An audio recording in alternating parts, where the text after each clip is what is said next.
Earth 2, number 8, written by James Robinson, art by Yildiray Sinar. So this is kind of a little standalone issue, as far as I can tell, and pretty quick, all things considered. So we open up in the city of Durain, maybe it's a country, and basically it's a super high-tech looking country, but it was apparently on the side of apocalypse during all of the wars, and when everything ended in the Justice League, or the Wonders, whatever they were called, managed to beat back Apocalypse, Durain was basically brought before the World Court, and the World Court was like, well, what do you want to do here, guy? Because you clearly are not a friend of humanity. And they're like, okay, we promise to close off our borders, and we will never ever interact with the world again.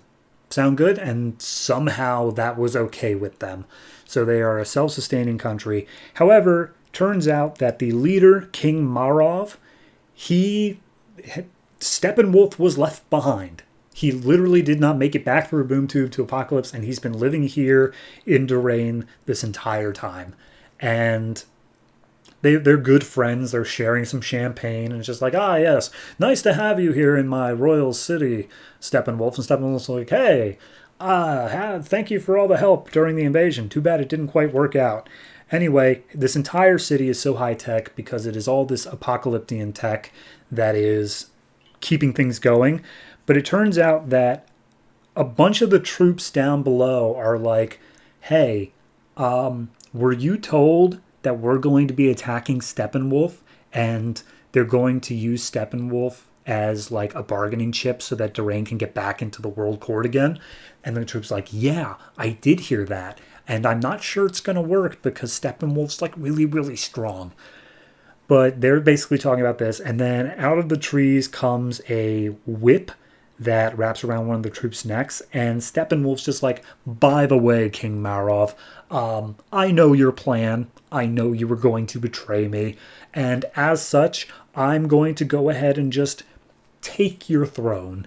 And we see this whip came from this feminine-looking figure, and as it turns out, as he explains to Marov, Steppenwolf stole Wonder Woman's daughter. Wonder Woman had a daughter. She is an Amazon. And Steppenwolf stole her and named her Fury. And now she's here to do the bidding of Steppenwolf because it is the only life she has ever known. So all the troops are trying to fight her back. They are not able to do anything because she is literally an Amazonian. And then Marov's like, well, all my troops may be gone, but you forgot one thing. You've given us all your apocalyptic tech, and we've been making improvements.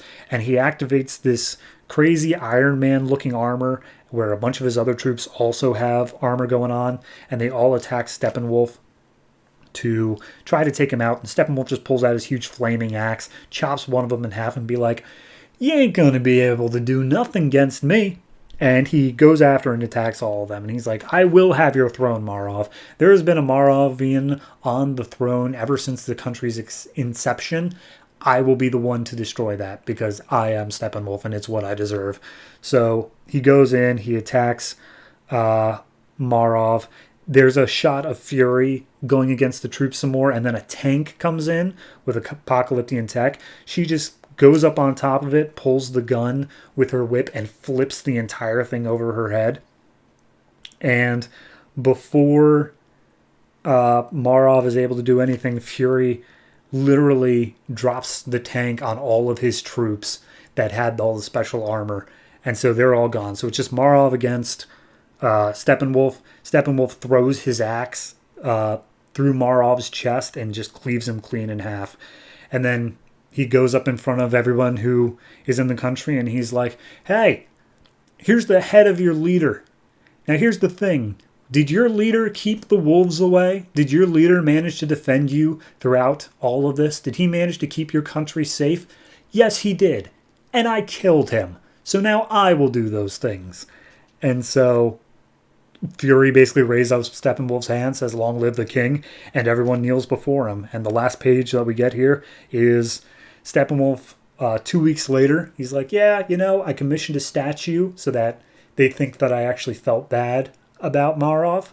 So he'll get a little statue of how he led the country through some dark times. But now it's my turn. And I'm wondering if those treaties and those deals that Marov made with the World Court are still going to stand if I'm in charge.